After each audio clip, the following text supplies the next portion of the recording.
This episode brought to you by Sponge. Try the new and improved boneless Sponge nuggets.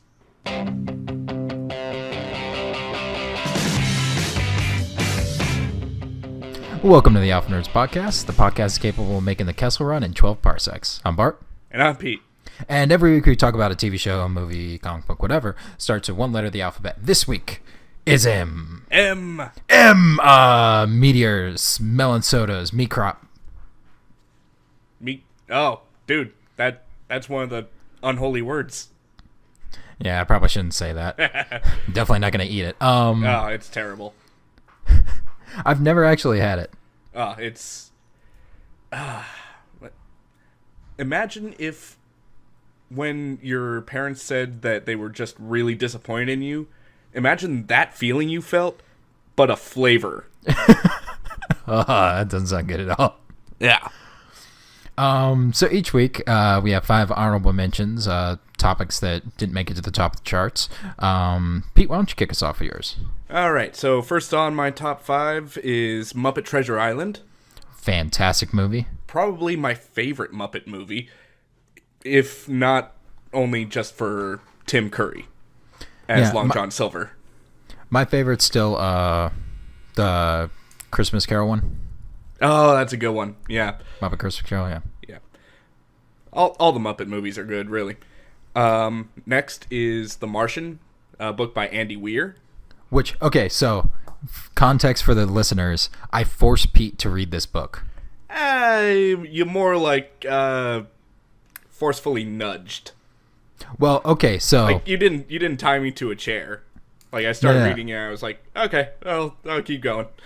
So what happened was I bet Pete that Pete wanted me to read the Thrawn trilogy of books, the Star Wars Thrawn books. Yes, that's right. Because he really likes them. I wanted him to read The Martian, so I made him made the deal that if I read the first Thrawn book, he has to read The Martian. Yeah. And I finished the first Thrawn book before he started The Martian. Or no, I finished it before you got like the first chapter through, something like that. Something like that. But... still really good book, and it's just if you like dark gallows humor, then this is definitely the book for you. I just love how chipper he is about how hopeless the situation is. And I love how he refers to units of measurement because he's tired of saying things like kilowatt hours. It's like, You know what? I'm not going to say kilowatt hours. I'm going to call them pirate ninjas, and I need to save up 500 pirate ninjas. Okay, did you see the movie? No, I didn't. Didn't like it as much as the book. It misses that, like they don't get that, like, happiness of this stuff. I'm gonna die. It's not good. Yeah. Of just, like, there's one line where it's like, after he basically heaves himself out of the crater after he's been impaled by flying satellite dish after the sandstorm, very first part of the book, crawls out and he says... And first thing I saw was the HAB unit was still there. Yay! But the lander was gone. Boo! Yeah, that book's amazing. But continue. Okay, next is Mouse, which is a graphic novel of a autobiography that a son did of his father's experience in concentration camps. Yeah, that book's amazing. So it's written by Art Spiegelman, and he does a really good job he did it over, like, the course of, like, years. Like, it wasn't like he just knocked it out in one. No, and for good reason, because anybody who's lived through that isn't going to be able to just divulge everything in one sit down. Yeah. And, like you were talking last week about Last Halloween, how she's really good with shading, the, like, parts of that book where it gets dark, it gets real dark, yeah. It's really good. And the representation by, like, different characters as, like, different species depending on where they're from, really interesting. Like, Jewish people are all mice, and Nazis are all cats. Non-Jewish citizens of Poland, I think, were pigs. Yeah, they were pigs. And the way that, like, you know, he kind of illustrated, like, trying to...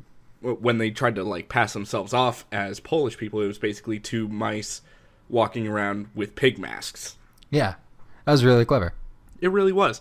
And it's also an incredibly heartbreaking story, not just because of the shit that went down in the concentration camps, but because it's basically, you know, a son trying to basically understand what his dad went through, and after a while kind of like understands why his dad is the way he is. Like, will not waste anything. Like, if there's a tiny, like, there's one part where there's a tiny little bit of cereal left in a cereal bag, and he's like, oh no, I don't want it. He's like, oh, I'll just bag it up for you, you can take it home. Yeah, it's a really good book. It's one of those it's one of those comics that is like top tier. Like, it's just fantastic. It's heavy, and it's so good. Just give it a read. Next after that is Mad Max Fury Road. Yeah! Love that movie so much. That movie's fantastic. It was basically one long Iron Maiden album, one long Iron Maiden music video. Yeah, I buy that. I love all the different characters that were, like, simple enough that they were easy to remember. Oh yeah, like the mayors of Gastown and the Bullet Farm. Yeah, so good. Where's the flare? It's in front of your eyes. Ah! And of course, Flame Guitar Guy. Oh gosh, he has a name too. Dunn? Is it Dunn? No, what is it? That guy's a name. He's like, everybody knows who he is when I say Flame Guitar Guy. Yeah. Gosh, that part was so good. That was so good. And interesting piece of trivia that isn't really mentioned in the movie, Immortan Joe's car, which is basically two Cadillacs smashed together, is called the Giga Horse, and I fucking love that name. Yeah, that's pretty good. Yeah. So after that, my fifth one is Monty Python and the Holy Grail. Nice. Probably like one of the most beloved movies in all of nerd culture. So incredibly quotable and just really fun to watch. It's hilarious, it's moronic, it's nonsensical, and it's just wonderful to watch. It's like, so the Pythons are just like British comedian royalty. Like, you have the Pythons, you have Rowan Atkinson because of the work you do with Mr. Bean. Eddie Izzard, like, because John Cleese considers him like the fifth Python. Yeah. Because he's so just mad. Yeah. Yeah. So, I'll tell you a story. So, Terry Gilliam made a film called Time Bandits. Mm-hmm. And in that film, there's written in the script that they meet Agamemnon, and he's wearing a mask. And he takes it off, and it's written in the script, he takes his mask off to reveal Sean Connery or somebody just as imposing but very much cheaper. Sean Connery read that and was like, I think I'll be in that movie. That is amazing. Yeah. Okay, so yeah, that's my five. Bart, what are your five? All right, first off, we have Metropolis. Pete, have you ever seen Metropolis? Nope. So it is a fantastic, like, German expressionist film about, like, it's Franz, dang it, I can't remember his name. No, Fritz Lang? Fritz Lang? Wait, is this the one that was, like, a city populated by robots? No. Or am I thinking of something else? You're thinking of something else, but I know what you're talking about. Anyways, Metropolis is this German film about, like, the, like, rise of machines and, like, this rich son who's been cast off into the factories and him seeing how these people live and how they, like, work to kill themselves to drive the machines that feed the upper class and having to come to terms with that. And there's an evil scientist who makes a robot that looks like a woman that, like, transforms into a woman. It's fantastic. Because the miniature work they did in that is just mind-boggling for being the 30s. Nice. Just absolutely great film. Watch it. Speaking of great films you need to watch that have robots, well, kind of. Men in Black. Ah. I want to read the comic that it's based on, but I don't really feel like I have to because I know it's, like, separate and different. Yeah. But that movie, it's probably my favorite movie of all time. It was just so great. Probably one of my first exposures to Will Smith, I think. Yeah, I think mine was Fresh Prince, but yeah, pretty close after that. Oh yeah, Fresh Prince. I keep forgetting about that. We used to watch that in the morning before we went to school. But Yeah. Men in Black is your basic buddy comedy, or your basic buddy cop film. But it's added by the fact that you have banter between Tommy Lee Jones when he still was, like, fast talking, and Will Smith. Which is just such a magical combination.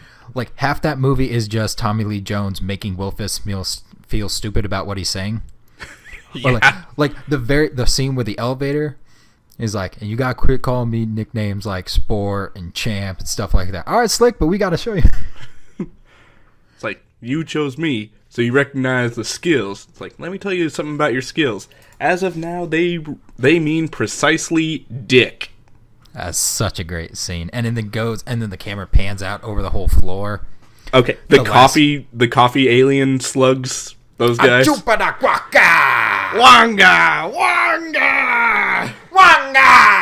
Yeah, those guys are awesome. So great. What are they called? The worms? Yeah, they're just the worms. Oh, yeah. You're silent ingrates. But the thing that makes Men in Black great is, and I have to move, but the thing that makes Men in Black great is the like soft, sweet moments. Like the moment where the Archelian dies is great. It's very sad. Yeah, and it's just like trying to pass on that dying message. And the scene where Kay is looking at his like former girlfriend, wife, whatever, from the satellite feed, and that's amplified by Danny Elfman's score. So Danny Elfman was actually having like a spat with Tim Burton.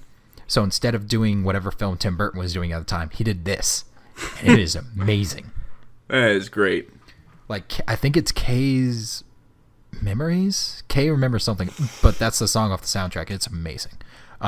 Next up on the list, we have Mephistopheles. Remember how last week I was saying I love Faust? Yes. Mephistopheles is a demon from Faust. Ah. It's also a name of a cat from the Broadway show Cats. Huh. Did not know that. Yeah. What's a Jellicoe cat? No idea. I just remember that from a line from Team America when the guy was talking about being raped by a Mr. Mephistopheles. Whoa. Yeah. Yeah. So next on my list, because I'm not talking about that, womp womp, is the Maltese Falcon, which was a film in the 1940s. I never saw that one, but I did watch Adam Savage's thing where he talked about trying to recreate the actual prop from the movie. Oh, that's amazing. If you guys have never watched that TED Talk, it's astounding because it shows how much effort he will put into trying to replicate a single thing. Yeah. It's almost it's a level of effort that you only see in like the clinically obsessive. Yeah. That's so good. And the last one that I have, because we're a little bit after Halloween, but still spooky, is The Mummy. Ooh, which one? The original 1941 one. Oh, yeah. Although, that one was like really poetic. That one was good. I mean, the Brendan Fraser one, like I like better. Cause that one's just a lot of fun to watch. Okay, that one has one of my favorite lines between him and Benny. And what's that? The, "Hey Benny, looks like you're on the wrong side of the river." Yeah, that's right. I love Benny. Like, Benny made that movie because it's like, oh, he can talk to like the mummy. Like, the mummy doesn't speak English, but the mummy speaks Hebrew, so he can talk to Benny through that. And so last thing, there's a part in the second one, the Scorpion King movie. Yeah. Where they're like fighting because him and not Anox and a Moon. What's the mummy's name? I can't remember. Imhotep. The dude who put Imhotep are fighting the Scorpion King, and like Brendan Fraser finally just like stabs him with a spear, and there's a shot where Imhotep just like steps out of like the side of the screen, just like super like over dramatic. It's amazing. Yeah. Like, watch it. Just watch that one part, and then just like cut off that film because that's the best moment of that film. You can't top it. Yeah. All right, that's my 5, and yeah. So we should move on to the main event of the podcast. Pete, what do you have for the letter M? Well, today I'm going to talk about Metalocalypse.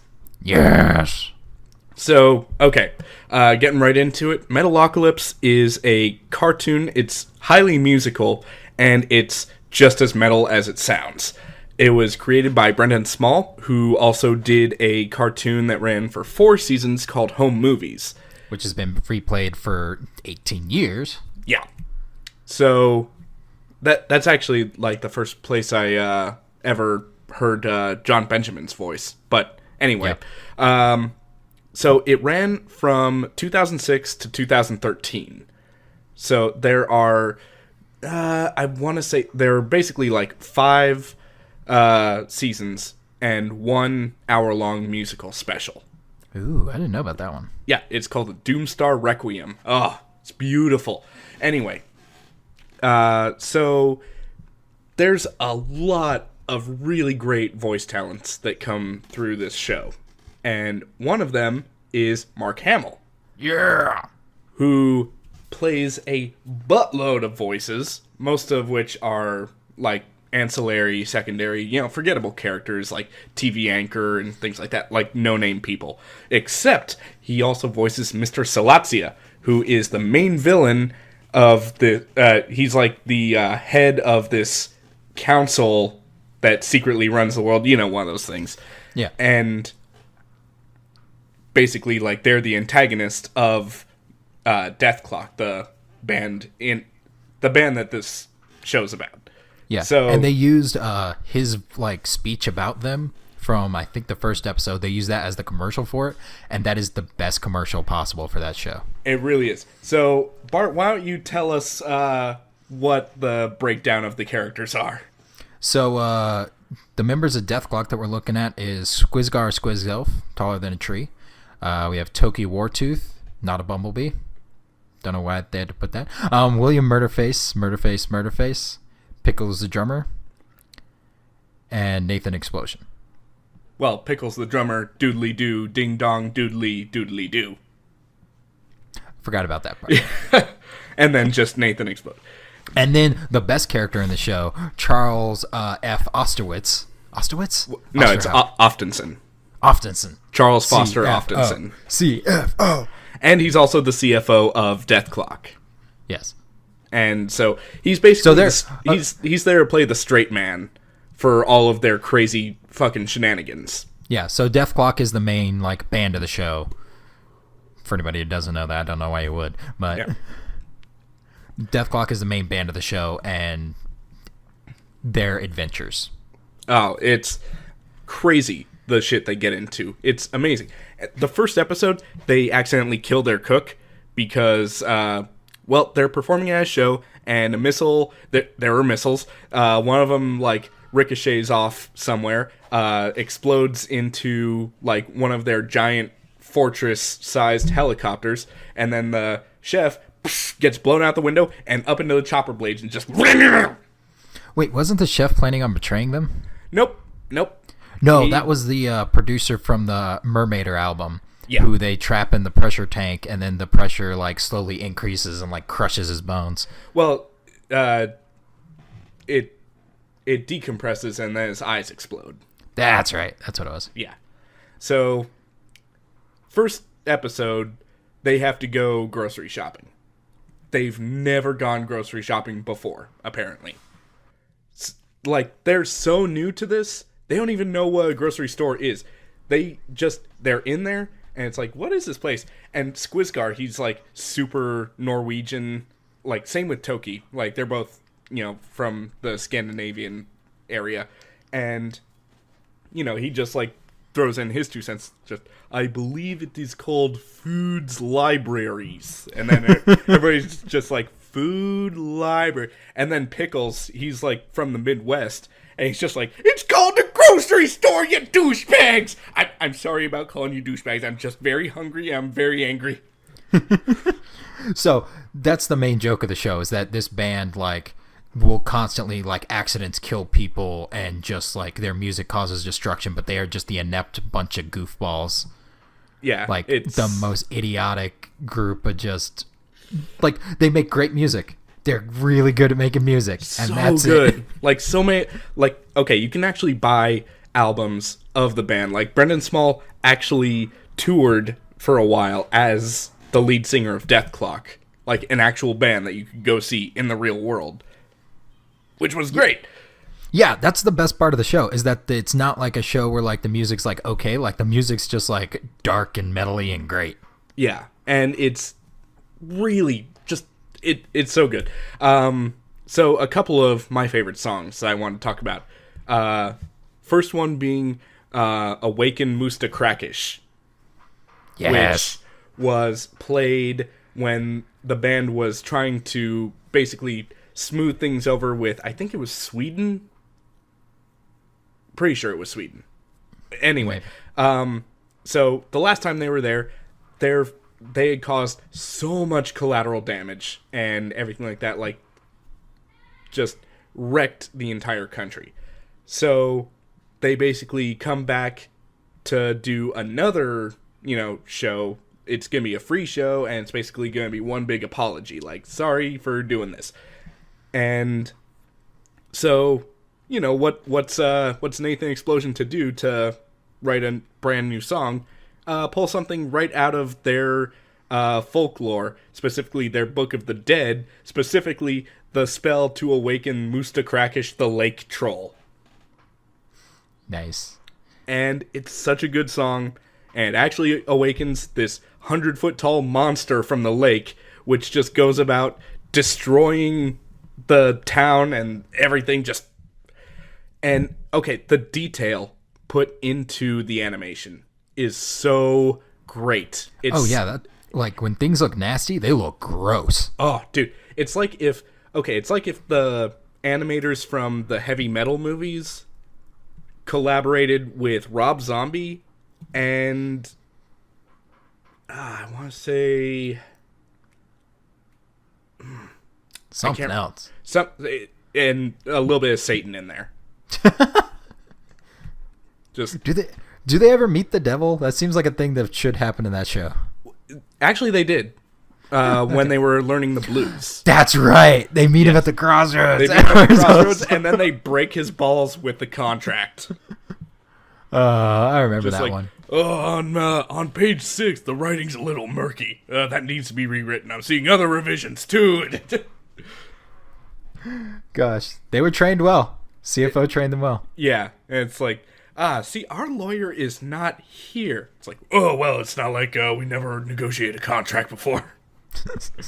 And they're just all busting his ball. So it goes from giving the devil their souls to a $5 gift certificate to Hot Topic.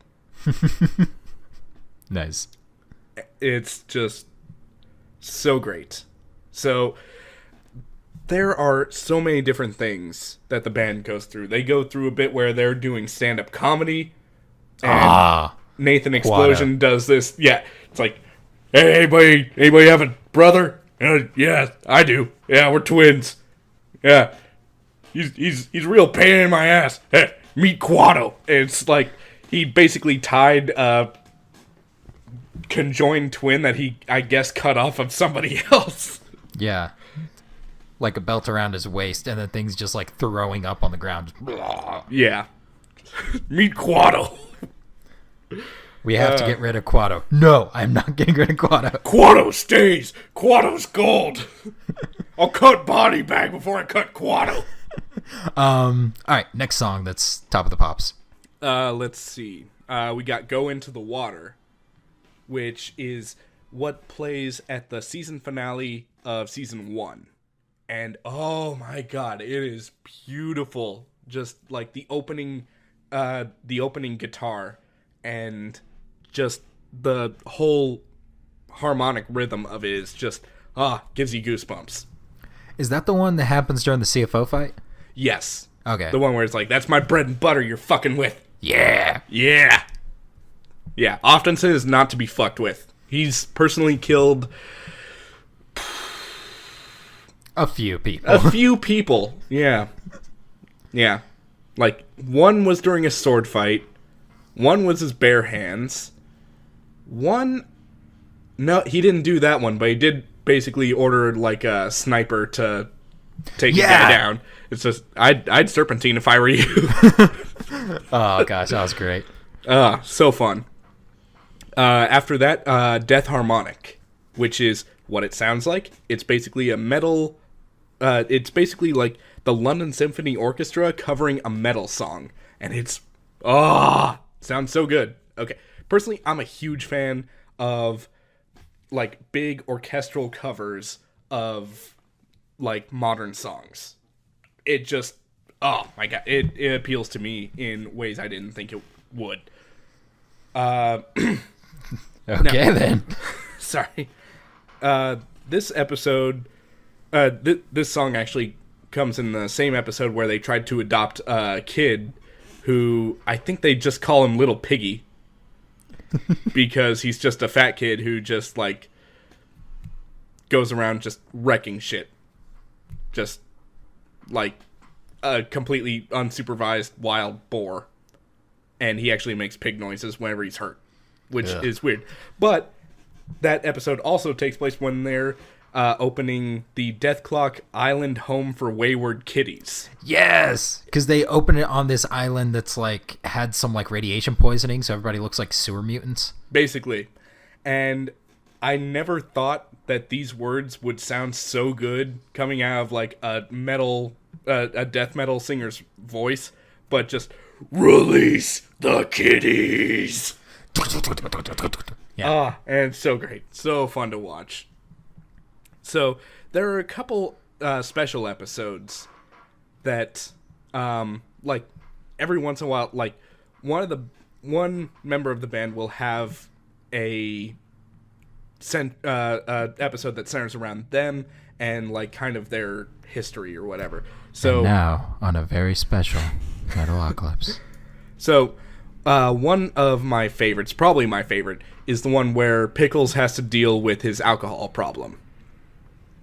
Now, this is basically like one long rock opera, and it's so well written, and it sounds so great, and it's so catchy, and there's a part where he basically gets kicked out of the band until he completes rehab. There's this really awesome musical part where he's in the middle of rehab, and he talks about like when he started drinking because his brother burnt down the family garage and blamed it on him. Huh. And so, yeah, and he's basically like, that's the reason that I drink! So, goes through all this, and then the band is basically in danger of being destroyed by this drummer robot that they got to replace Pickles because, you know, they need a drummer. So, you know, they got this drummer robot. And it basically went all Skynet and, you know, well, not exactly Skynet. It just, like, kind of became self-aware and tried to murder the band because Pickles was basically on his way back. And he's like, oh, if I can't be in the band, no one will. And so Pickles just starts, like, power chugging all this alcohol and gets on this flying death scooter thing and tries to save the band. It's like, he goes right past Often saying, it's like, you've been drinking, haven't you? He's like, fuck yeah, I have. Tonight, I'm burning down the garage. So there's all kinds of episodes like that. Like there's one where Squizgar Squigelf tries to find his dad, which is impossible because his mom is the biggest whore in Sweden. Now, I'm not being facetious, because even when they narrowed it down to the month of his probable conception, there were more than 1,000 possible fathers. Are we able to do the math on that? Okay, 30 days, 1,000 men over the course of 30 days. That's about 33 men a day. Good gosh, woman. Yeah. Yeah. So, there's that. I mean, there's just so many great episodes. I wish I had time to talk about all of them, but I think I would have to basically start a whole new podcast just to give it the time I think it deserves. All right, side character who's like the most awesome besides Oftenson. Well, let's see. There's Dr. Roxo, the rock and roll clown. Yeah! So he shows up in like episode 2 at Murderface's birthday. Yes. As just a like throwaway character. And he starts as just a throwaway character, and then he just like, he became a fan favorite. And everybody's just like, we need more Dr. Roxo! Think of David Lee Roth as a fat clown. Yep, basically. Yeah. And, okay. right before I finish up here and let you get into your thing, I just want to say like one of my favorite lines, and that was when they're going to Toki's dad's sort of funeral rites. Like his dad's about to die, and he just needs to be there like to perform last rites because it's like this weird thing. Like Toki was raised in a super Catholic house, so like ultra orthodox, crazy Swedish metal church. Like imagine people that would look at the Amish and call them hippies. Yeah, they're basically in this huge helicopter. Everywhere they go, it's basically a huge boat or a huge helicopter, and it looks so metal. There's like dragons and shit all up on it. It's great.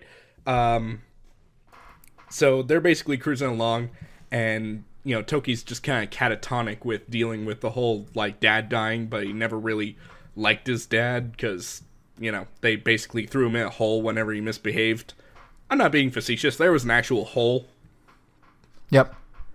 And they're at one point, you know, Pickles is like, well, you know, it's not like you know any of us have a really healthy relationship with our dad, and Nathan Explosion just interrupts, just like, not me. I fucking love my dad. And then it just cuts to like pictures of them like fishing and go-karting and shit. It's hilarious. It's like, if my dad died, whoa, I don't know what I would do. But hey, my dad's fine. Your dad's the one that's dying. My dad's fine. It's so messed up.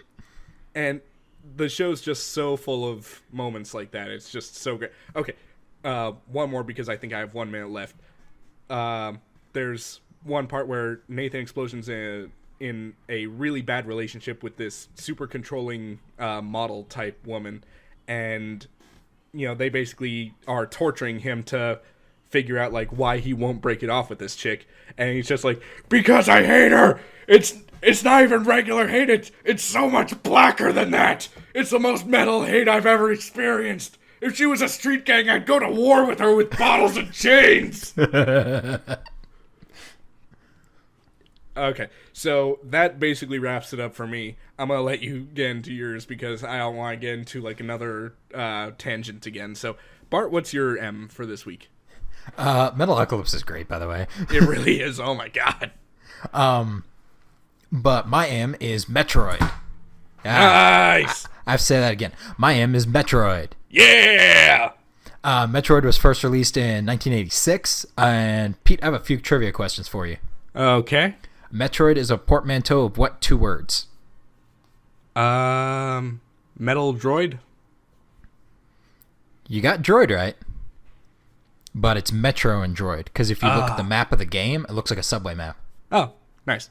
Yeah, clever, right? Yeah. What's the main character's name? Samus Aran. What species raised her? They were birds. They were birds. I don't know the name of the species. The Chozo. Chozo, that's right. Yeah. For some reason, whenever I think Chozo, I think like, was that something in Legend of Zelda? It sounds like Legend of Zelda. So, see how I always vision them, because like art, like even game art, like differs game to game on how they look. If you look at like Super Metroid, there's like Chozo statues, and they look like just big like people with bird heads. If you look at Metroid Prime, there's Chozo ghosts, and they look like they have like fatter bodies. Remember the dude from Fifth Element in like the very beginning? Yeah. Him. Like they kind of look like him. Huh. And that's how I like am picturing them, because it like they look kind of just like big turkeys. But it changes from like thing to thing. What are the 3 main weapons that you use in the game? Okay, so there's like the regular blaster thing, just a little peep, peep, peep. Beam weapon? Beam weapon. There's the ice beam, and... Well, but that's just another beam weapon, so we're looking for... Oh, okay. There's mines. Yep, power bombs. Power bombs. And then there's those big level clearing ones. That's a power... That's, well... The regular ones are bombs. This is a power bomb, which is basically just variation of the bomb. So, and rockets. Yeah, missiles. Missiles, yeah. And last one, who killed her parents? That was Ridley, big-ass douchebag dragon. And that is the darkest thing in any Nintendo game ever. Yeah, it really is. Bowser kidnapped Peach again. Oh no. Ganon's gonna make it cloudy for 1,000 years. No! Ganon, like, twisted the land, but we can fix this. Everybody's okay. Her parents are dead. Dead. They're not coming back. Not just dead, like, because people can die, but they were fucking murdered. Yeah, in like a space pirate raid. But, so, pretty good. You actually got more than I thought. Like, I knew you wouldn't, I'm guessing you wouldn't get the portmanteau, and I was guessing you wouldn't get the species. Yeah. But you actually surprised me by getting the who killed her parents.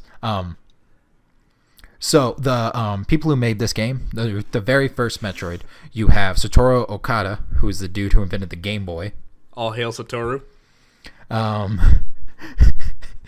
You have Gunpei Yokoi, who's the dude who... So many freaking AAA batteries fell to me when I got my first Game Boy. Yeah, it took 4. Yeah. It's pretty good, though. That thing was so much fun. Like, just because the first Game Boy I got was I got a Game Boy Pocket with a copy of Link's Awakening in it. Oh, nice. I think it was Link's Awakening. Yeah, my first Game Boy was a Pocket, but I got Pokemon Blue.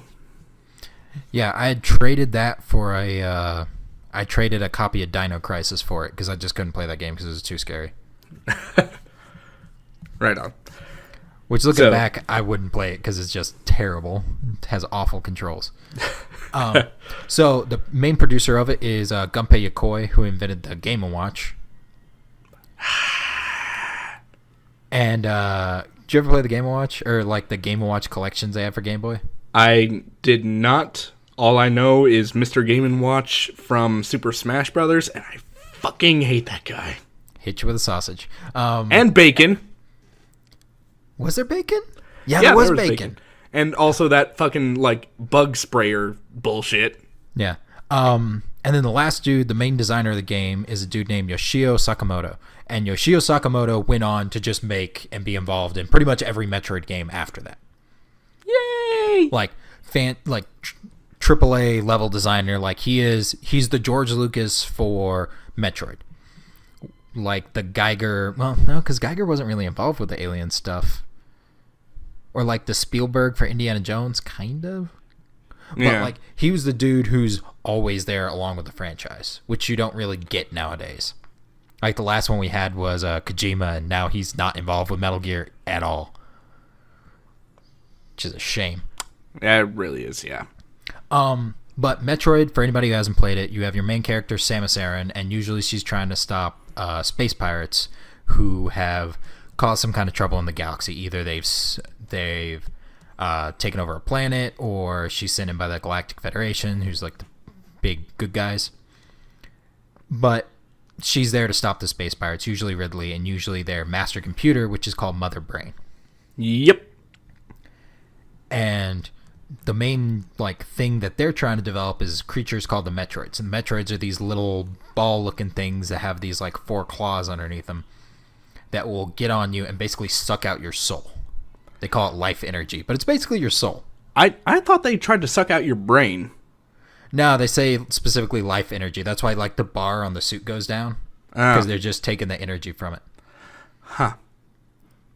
Weird. And it is this like huge world. So Metroid invented a genre of game, which is amazing. Like Nintendo used to just do that back in the day. They'd be like, "Oh, I want to make a new kind of game. Let's make a kart racer. Let's do that."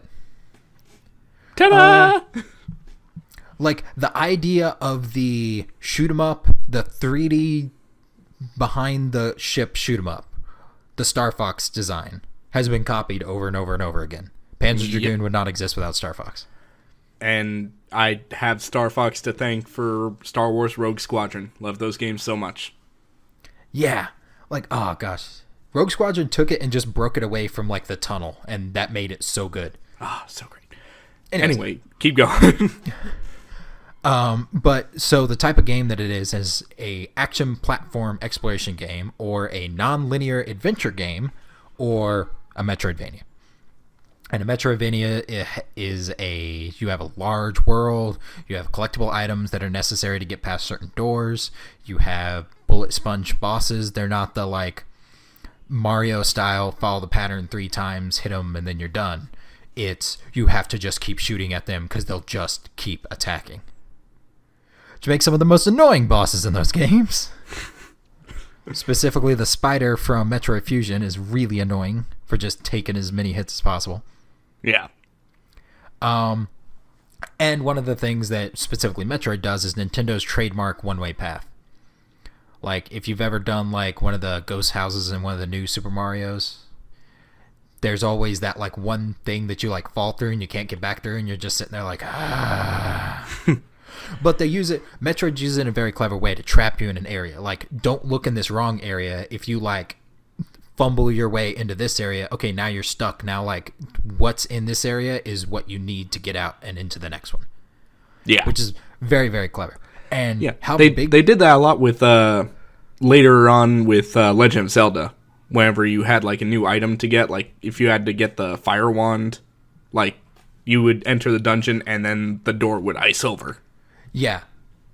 Or like back in the day when it would like they go Ocarina of Time, you go through the door and then the bars just go doom and seal it up and Link's like, huh? Yeah. Yeah. And how huge the maps are in this game were actually invented by accident. Really?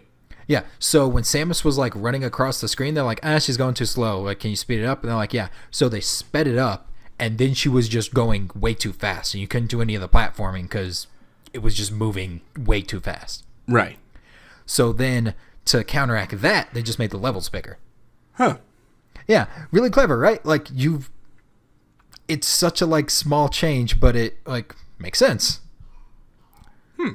But it helps explain why, if you look at the original, like, the first Metroid, why the, like, surroundings look so much bigger than, like, what you're doing. And, like, the enemies, like, look, like, about the size of, like, a rock, because the rock's so big. Oh, so good, though. So again, plotline, Metroid's bad, Samus is good, Space Pirates are worse, Mother Brain is evil. Mother Brain was actually made by the Chozo, and then something happened, or no, the Chozo got attacked by the Space Pirates and killed off, and the Mother Brain is like, you seem in need of leadership. Yep. Come with me. Just that whole, what has science done? Pretty much. Science. We're all about coulda, not shoulda. You should never be about shoulda. That's looking in the past. And the raptor babies that you made, they're in the past. I mean, they're outside the door, but they're in the past.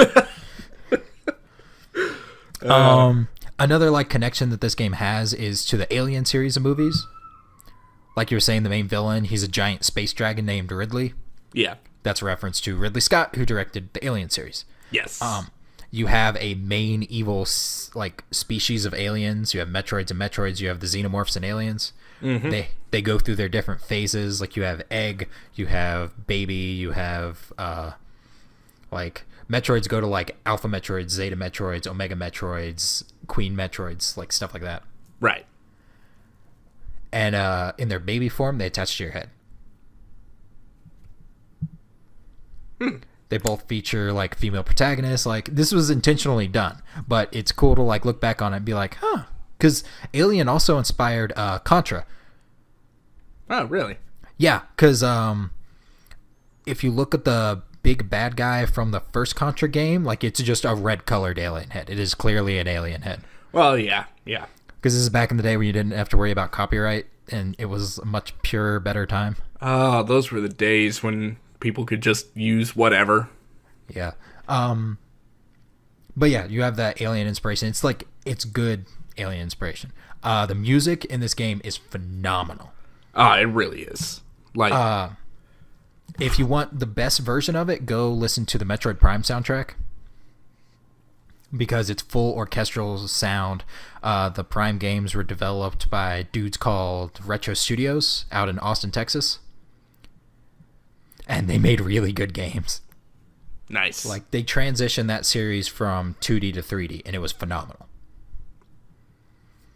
And that first game was designed by Hip Tanaka, and then the rest of them were a dude named Kenji Yamamoto. Oh. And one story about Kenji Yamamoto is the main title song from Metroid, Super Metroid. Oh, yeah? Which is this. Dun, dun, dun, dun, Dun, dun, dun, dun, dun. He thought of while riding his motorcycle into work every day. Huh. And he would like hum it to himself, and he'd be like, I gotta write this down. That's pretty awesome. Like, this game's just so good. If you've never played one, you have to go through an area, you have to kill a bunch of things, you usually beat a boss, the boss will give you a weapon, or the boss is blocking a door that gives you a weapon, and then you use that weapon to explore either more of that area or go back to another area and explore that area. Nice. They're really, really, really good games. The first one I played was Metroid Fusion for the Game Boy Advance.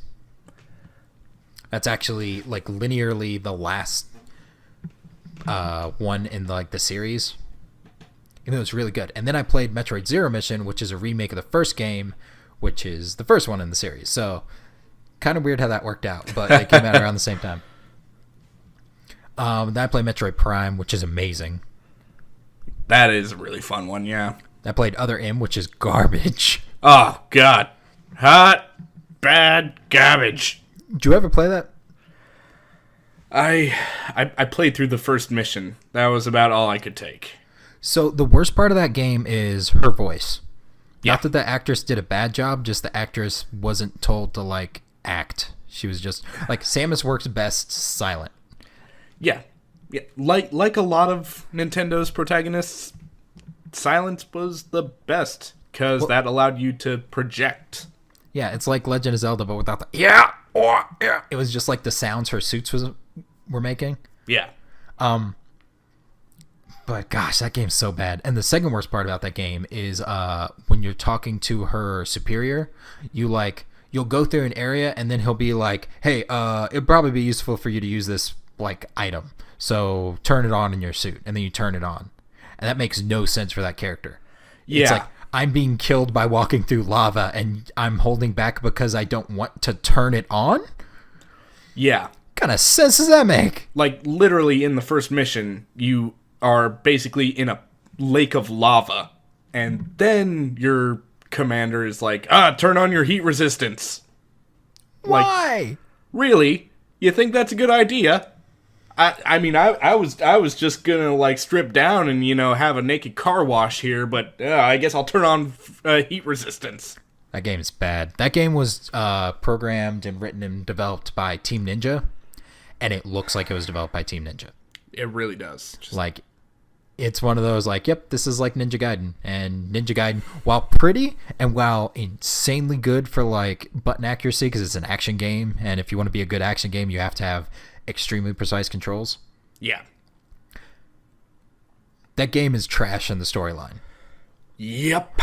One of those CIA ninjas. That's all I have to say. Also, Ninja Gaiden 3, hot garbage. That's what I hear, but I've never played that one. Like, the tutorial never stops.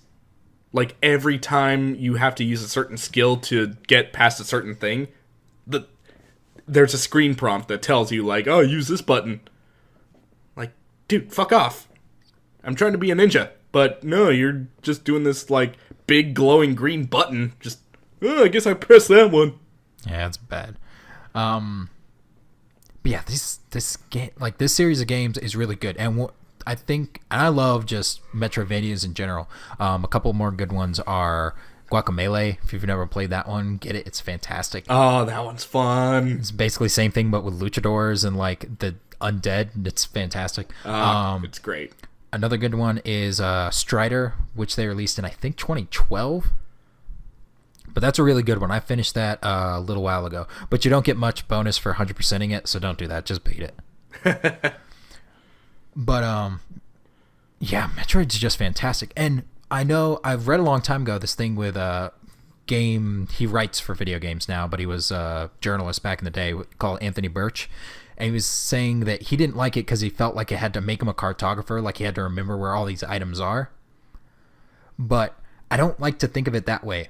It's less of that and more of just as you go through and you just like fumble across a missile pack, or you fumble across a power bomb upgrade, or you fumble across something else. Because there's dozens of upgrades in every one of these games. Yeah. It's the James Woods thing. It's that, ooh, piece of candy. Ooh, piece of candy. Because I forgot that it was there. And I'm just like, wait a minute, is to get to the place through this door or this door? And then you like go through and you're just like, there's a power bomb tank hidden behind an indestructible wall, except you have the super missiles now. So you're like, ooh, and you go get it. Yeah. If anybody listening has never heard of any of Anthony Birch's like journalism or critiques of games, take him with a grain of salt, because he's he means well. He means well, but I mean, it feels like he forgets that the number one objective of a game is to be fun, and if you're having fun, then everything else is just gravy. Yeah. Like, and that's Nintendo's like philosophy in a nutshell. Is just like the number one thing that matters is that somebody has fun. Yeah. And Metroid like fulfills that thing, because Metroid is enemies don't die in one hit. There's no like stomp that lets you instantly kill them. Even the Metroids, who are the big bads of the series, like, okay, this is another like comparison to Alien. So in the Aliens movie, Ridley goes to the planet where the aliens are from, LV-426. Rolls off the tongue. Yeah. Samus in the second game goes to a planet called SR-388. Oh, I remember SR-388. They just got a Denny's. I would love to see just a Denny's with the Metroid heads just like floating around. And like Karen, the same waitress you always get, just setting down a bowl of pure energy and then just like... anyways, but she goes to that planet and she just massacres like the whole plot of the second game is just killing every single Metroid that exists on that planet. Like you're committing genocide for an entire video game. Yep. Which is maybe not the best lesson to learn, but it makes for a really good game. It does. And they actually remade that one recently as Samus Returns, which Samus Returns looks amazing. I can't wait to play it. It was made by this company called Mercury Steam. They were the developers for it. They're a game developer from Spain, and they actually worked on Castlevania Lords of Shadow, which storyline garbage. That game's amazing. Like, that game looks super, super, super pretty.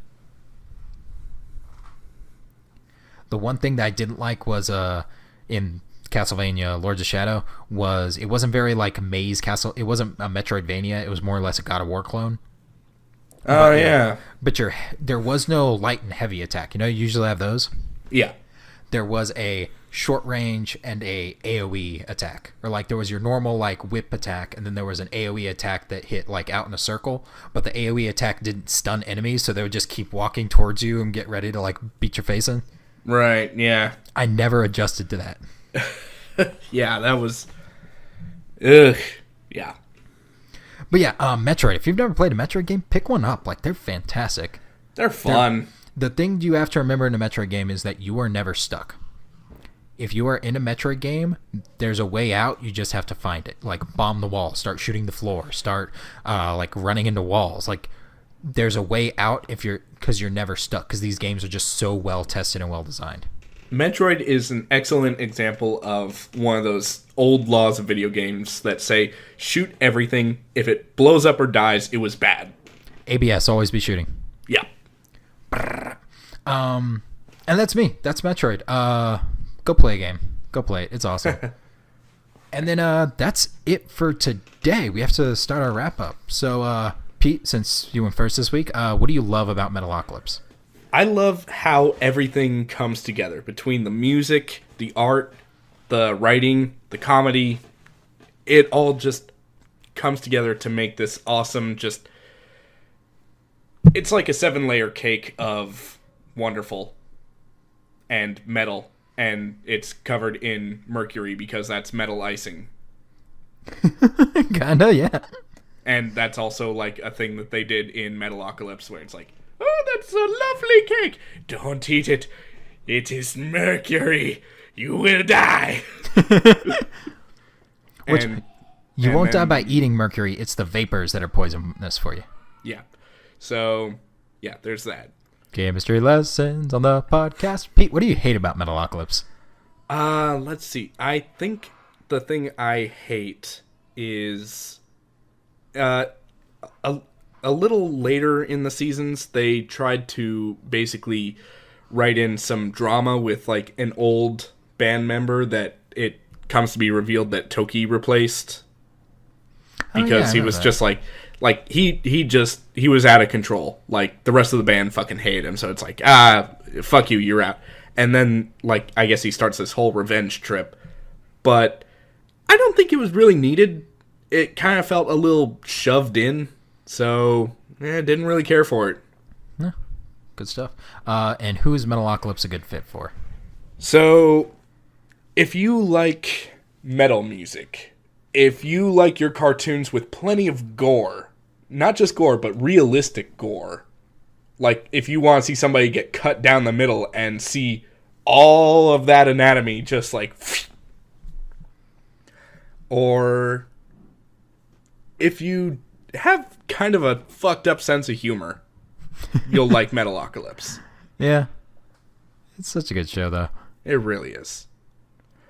So, Bart, Metroid, favorite thing? Just how huge the maps are. Like, if you buy a Metroid game, so you can get Zero Mission and I think Fusion on the Virtual Console for like $8, you get so many hours of gameplay just out of that. Nice. Like, I just love, like, the breadth of it, because it's not the same game every time. So Fusion is one of the ones where it actually broke off, where because of, like, storyline reasons, you didn't get the ice beam, and you didn't get certain items in certain ways. They had to give you, like, ice missiles, and they had to give you, like, a few other things. It was, like, a really clever way to do it. So it's, like, even though you get, for the most part, the same powers every time, there's, like, variations on a theme. Oh, right on. So what's something you hate about it? I don't like other M, but there's got to be something in the main games I don't like. Oh, that feeling of getting stuck and being like, did I break the game? Am I not supposed to be here? Did I glitch through a wall? Like, what happened? I remember watching you play, and like a couple of times that happened. It's like, fuck. One of those, I am shooting everything inside and nothing is happening. I hate that feeling, but I've sort of like over the years like Wusad, and now I know like you are never stuck. Just keep that in mind. There's a way out. Just find it. Yeah. So who do you think would enjoy Metroid the most? If you are in high school and you have like a lot of time on your hands, Metroid's really good for that. Or if you've played Super Metroid because you had it on the Super Nintendo, but you haven't played anything since then, go watch that, because that is... or not go watch that, but go play like Fusion and Zero Mission, because they're basically just Super Metroid again, but with different levels, different setups, and like more interesting things. Nice. Yeah, Metroid's awesome. All right, so I think that just about wraps it up for us this week. Next week we're going to talk about the letter N. Bart, do you have any idea what you're going to do for next week? I actually don't. This is one of the weeks where I don't have anything on my list. You know what you're going to do, Pete? I got a couple ideas, but I'm not going to talk about them on the... I'm not going to talk about them on the recording, because I don't want to get locked into something. Yeah, because chances are I'm going to like think of something like later on today, and it's like, I should pick that one. So, yeah. I screwed it up with Last King of Scotland, so it doesn't really matter. All right, so thank you to OK Go for the use of their song Here It Goes Again off the album Oh No. You know them, you don't know us. You can catch me on Twitter at BeatPanelComic. You can catch me on Twitter at PeterKennyArt. And that is it, and we actually made it. We're 59 minutes, 8 seconds, so we are under time. Yeah! Yeah! Yeah! Everybody, go celebrate with a big glass of Sponge. Bye, Sponge. Bye, Sponge.